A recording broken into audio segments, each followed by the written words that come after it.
2, 1. Welcome to the Daily Objective. It's the last Thursday of the month. So today is the day when we recommend the books that we've read this month and the books that we found appealing and we found worth sharing. So I should be joined by Amanda and Mark, but if not, I'll just share the books that I've read. So this month, one of the books that I've read is one of the best, definitely the top 10 self-development books I've ever read. And it's a book called The Score Takes Care of Itself. It's by Bill Walsh, by Coach Bill Walsh. So he's an NFL coach, what you people in the States probably call football coach. And it is his lessons on leadership. So he was a coach, and then when he retired, because of the great work that he actually did, he became also a leadership teacher. He was invited in companies, and he has collected all his thoughts, his notes, but also notes from people who knew him in this book. So just to tell you some background about what Bill Walsh actually did, because this will make even more impressive the things that we'll see in the book. So at some point, the San Francisco 49ers was in disarray as a team. Their record was 2-14, 2 victories, 14 losses. So that's when they hired Bill Walsh. So Bill Walsh, the moment he joined the team, he said, look, I cannot promise you better results. Why? Because results on the field are not only based on ourselves. There's also an opponent. We might radically improve, and the opponent also might radically improve. But I can make sure one thing, that I will impose a better working system in the team. Again, the team was in disarray. There was no discipline. Small things were all over the place, like the dressing rooms didn't have heating, things like that. So from day one, Walsh starts with implementing his standard of performance. The standard of performance was a folder with his rules, and he tried to create a new culture in the team. So the idea was we take care of every detail, how we look, how we present ourselves, how we interact with each other, how we interact with every single person. Even the cleaners, even the people who pick up the phones, they're all part of the team. So we start becoming more conscious and more aware of every single thing that we do.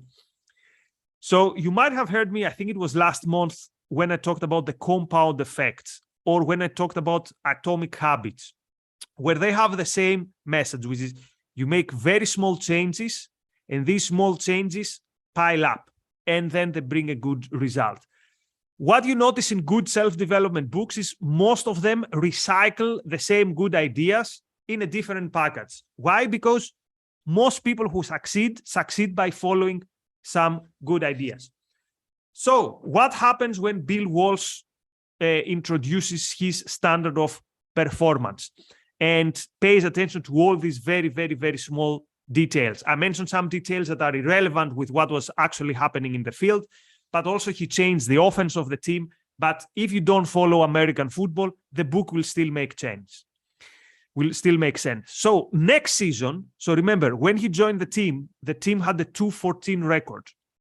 Next season, so in his first season, the team had exactly the same record. Their record was 2-14. And yet something had changed. The team was playing better, and the whole organization, the whole club of the 49ers was operating in a better way. But the score didn't change. The overall record didn't change. And not only didn't change, it was pathetic, 2-14. Yet everyone inside the team sensed that at some point, the results will come. The score will indeed take care of itself. And this is what actually happened. A year later, they won the Super Bowl. A year later, they managed to go from a losing team to winning the title. And he won, I think, way more Super Bowls in the future. So what is the main takeaway from this book? The main takeaway from this book is that there are things that are not in your control, but there are also things that are 100% in your control. And whether you win or not, again, it's not in your control, but whether you develop and improve is within your control.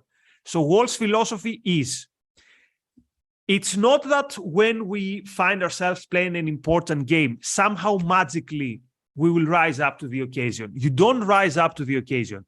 You fall to the levels of your habits, as we said in a previous episode. To put differently, you fall to the level of the things that you are used to doing.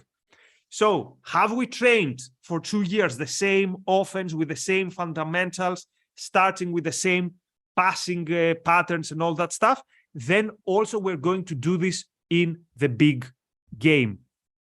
And indeed, this is what happened. So creating patterns, creating routines, creating a system is the main message of this book. And if you do these things, you cannot lose. You will definitely improve. How much you'll improve, who knows?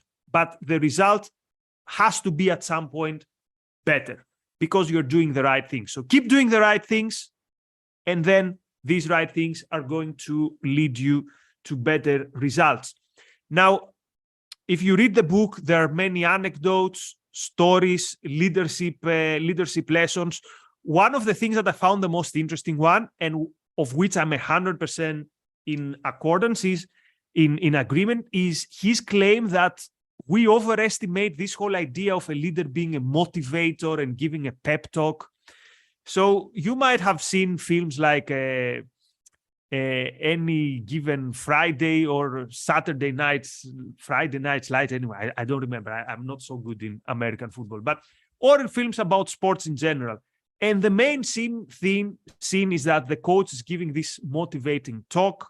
The troops are now excited and they burst in the game and they win.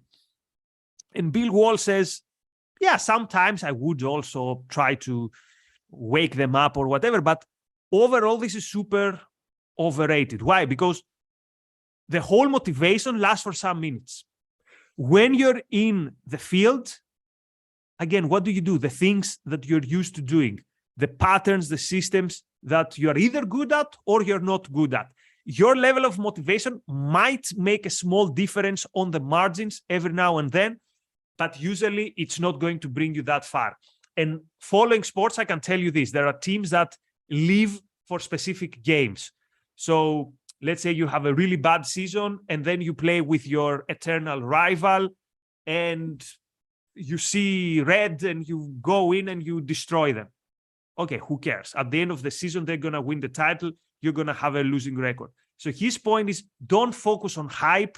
Don't focus too much on this overexcitement. Focus on having a system. Focus on training well, being always over-prepared, and the score will take care of itself. So this is the first book that I wanted to recommend this month. And let me also have a look at the chat. Many thanks to Marilyn and many thanks to Bonnie for your comments and Marilyn for your suggestion. So you say Moneyball is a good book. Now, I haven't read the book. I've watched the film. I like the film so much that I've watched it 2 times or maybe 3 times.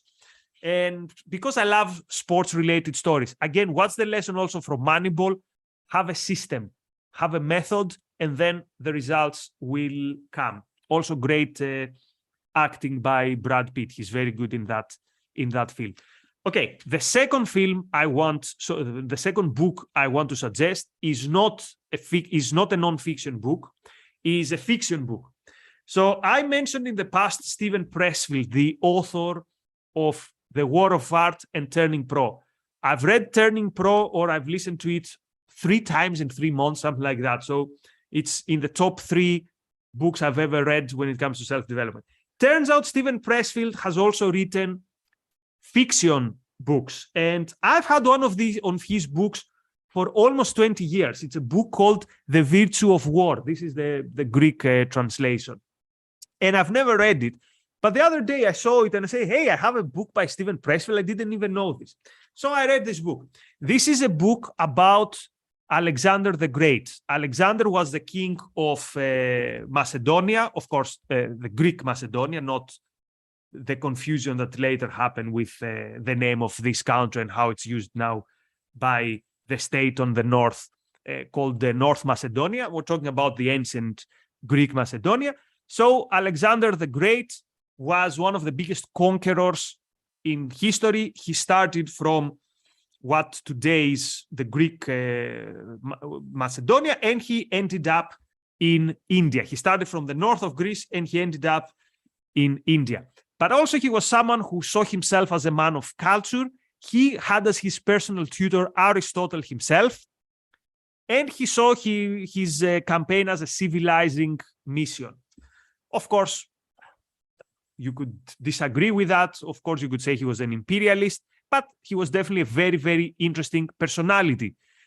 So what is this book about? This is a fictional account of Alexander the Great having something close to a diary, having something close to personal recollections. And he has someone who is his confidant, and towards the end of his campaign, he tells him the whole story. So you could read this book for three reasons actually. It's a very good account of Alexander's psyche, of his inner world. So if you're interested in Alexander the Great, this is a very interesting book. It's also a very interesting book on the reality of war, on the psychology of war. Like, how is it the night before a war? How did people prepare for a war? What would happen after a war? So you get courtside seat, so to speak, in one of the biggest and most glorious campaigns in the history of humanity. But there's also a lesson there which is very, very interesting. No matter how brilliant you are, and Alexander was a god of war, he was an unprecedented, maybe, strategist, warrior, however you want to call it. Going after power is going to have a corrupting effect in your life. So here again, we come back time and again to what Ayn Rand said, that not everything that you do seemingly for yourself and for your own glory is selfish. Actually, being selfish requires a lot of work and a lot of effort. So Alexander is after power, he's after glory, he's after virtue through battle. But what is happening towards the end? The more he conquers, the more he has existential questions, the more he has bitterness within his army, bitterness among his friends, among his brotherly friends, bitterness among his most decorated generals. His conflict with Parmenion is very interesting. So you also get the philosophical lesson from the book, as you see Alexander and his army getting deeper and deeper in Asia, but also getting deeper and deeper in these existential questions. Like, what are we doing here? Why are we here? Who are we fighting for? We haven't been home for more than 10 years. What is happening here? So I definitely recommend this book, particularly if you're interested in Alexander the Great. The weakness of the book is that because for Pressfield, apparently it's impossible not to write a very, very good book. Maybe he did a bit of over-research. So sometimes there's a lot of details in the battle. That particular team attacked that particular flank, and that particular general attacked this other flank. So feel free during the battles to do a bit of skim reading. But again, if you want to know more about Alexander, this is a deep dive on his soul. So the book is The Virtues of War. And actually, he has also written a book about the Battle of Thermopylae, the battle based on the film. You might have watched the film 300, and it's going to be the next fiction work of Steven Pressfield. And I have a third option, which is not a new option. I'm just listening to it again. And this is Atomic Habits. I've already talked about this book, but let me tell you one thing. Reading it again, listening to it for a second time, I get more and more stuff out of it. So I find myself implementing changes in my life. So I've done at least 2 things in the last few days that are based on my second reading of the book. Things that I didn't really understand their gravitas in the first reading. Now that I'm doing the second reading, I really see them and I'm implementing these changes. And it's small things. One was to have a jug of water here, because he says if you want to create a new habit, make it easy. And again, you could say, okay, that's so simple. Well, it's not simple until you do it. And I understood the dynamic of it. And indeed, I drink more water.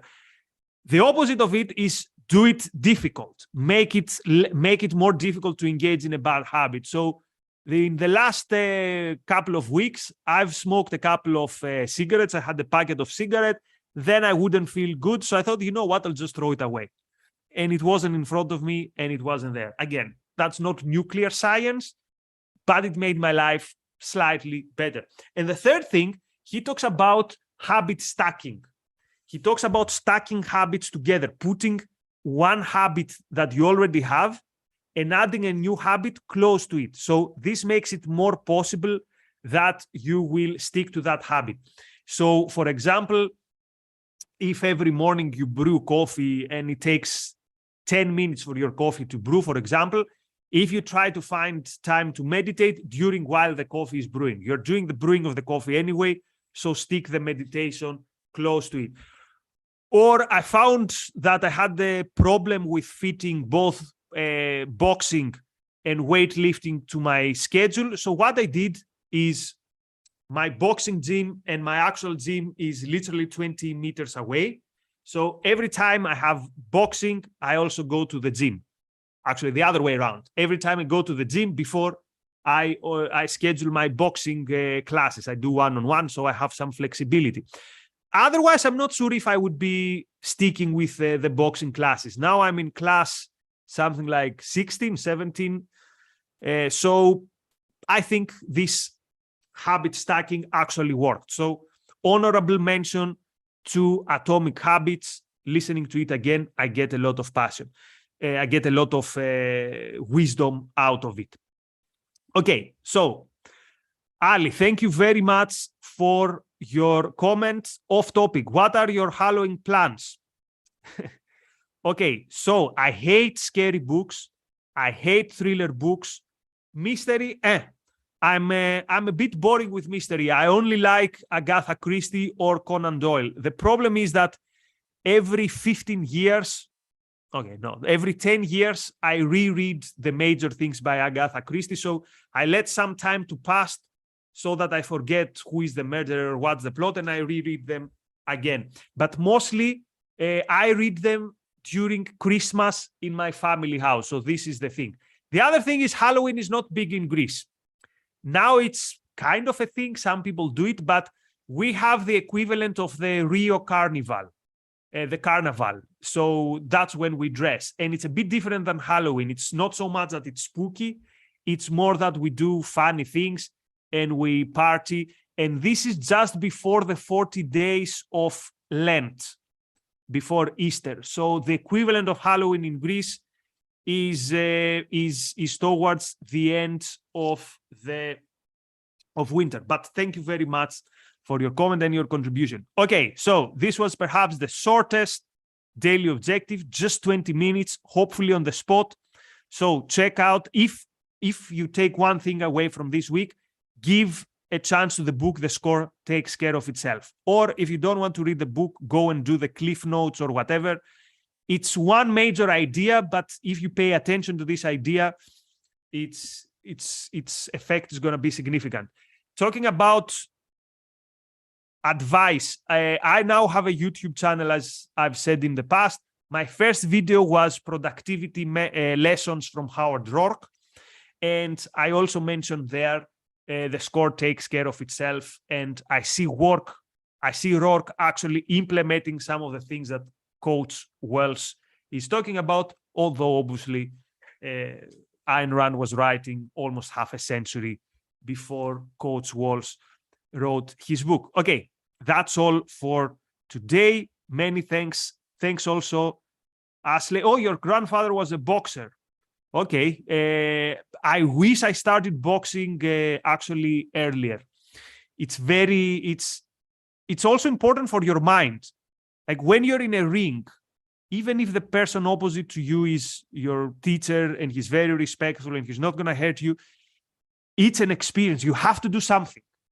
It's this urgency. It's almost like meditation. I'm here in the now. I have to do something. You see the clock and you say, when will these 3 minutes pass? And they don't pass. And you just have to do something. You have to run, you have to cover, but you have to do something. So particularly for people who are averse of conflict, averse of risk, I would encourage you to engage in a combat sport, in a controlled environment, in an environment you trust. It's something which is very, very useful to write, except from the stuff, the practical skills that you learn, how to defend yourself and all that stuff. Okay. Oh, I'm glad that people know about habits stacking and how it helps. Again, this was from the book Atomic Habits. Okay, that's it. Every last Thursday of every month, we're going to be back with the books we've read, usually more of us. Today's people are busy with other things, apparently, but next month we'll be back. Thanks so much for keeping you company. Talk soon.